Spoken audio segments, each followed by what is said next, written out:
Sejarah perjalanan proklamator kemerdekaan Republik Indonesia Presiden Soekarno telah berjuang sekeras tenaga dan melepaskan cengkraman dari penjajahan Belanda di Indonesia di era 1935 sampai 1945 ini memang sungguh luar biasa perjuangan proklamator kemerdekaan bangsa Indonesia.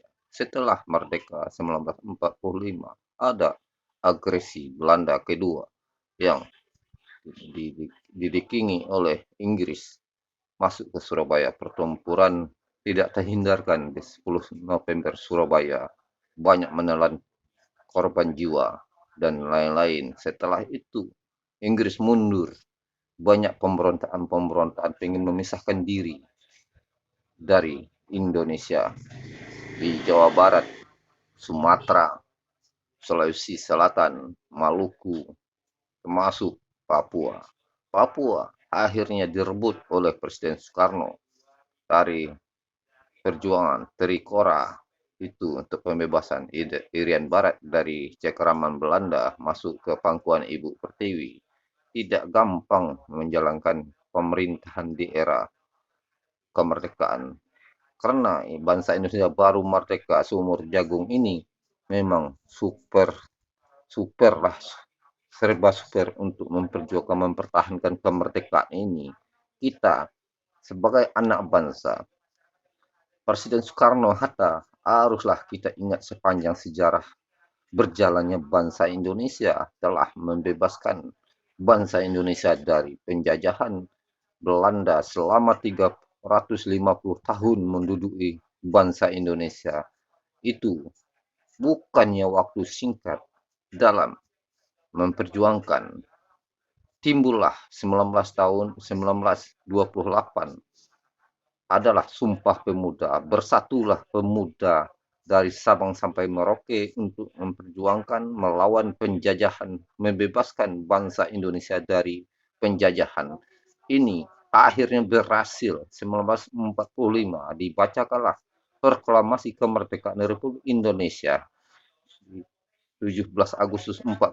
Tapi Belanda tidak mau mengakui kemerdekaan bangsa Indonesia. Datanglah agresi Belanda kedua ke bangsa Indonesia di 10 November Surabaya. Pertempuran menelan korban puluhan ribu jiwa. Biarpun dari tentara sekutu, biarpun sukarelawan Arek Surabaya, ada sekitar 24.000 jiwa meninggal dunia. Sukarelawan ini akhirnya meninggallah salah satu jenderal Inggris di Surabaya. Akhirnya Inggris mundur, teratur kembali untuk melepaskan bangsa Indonesia supaya bangsa Indonesia bisa membangun bangsanya sendiri di era kemerdekaan ini. Tidak lepas dari kepiawaian Presiden Soekarno, Bapak proklamator kemerdekaan ini dengan Bung Hatta sungguh-sungguh luar biasa. Tidak terlupakan dalam sejarah perjalanan bangsa Indonesia ini untuk kita kenang sepanjang masa untuk supaya anak-anak cucu kita ke depan masih mengingat perjuangan bangsa Indonesia keluar dari penjajahan selama 350 tahun mencengkram bangsa Indonesia. Ini bukan gampang untuk melepaskan diri dari penjajah. Ini telah mencengkram selama 350 tahun. Tapi Presiden Republik Indonesia pertama ini berhasil menyingkirkan penjajahan dari bangsa Indonesia dengan Bung Hatta dan Sultan Syaril dan lain-lain bekerja keras untuk memerdekakan bangsa Indonesia dari penjajah selama 350 tahun. Tapi di era modern ini banyak anak-anak muda bangsa Indonesia banyak yang tidak mengingat perjuangan Presiden Republik Indonesia satu ini, tapi tidak boleh begitu.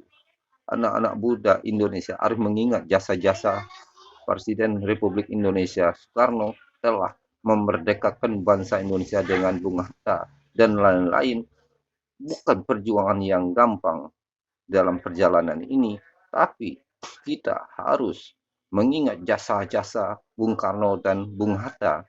Ini memang super luar biasa memerdekakan bangsa Indonesia. Ini hal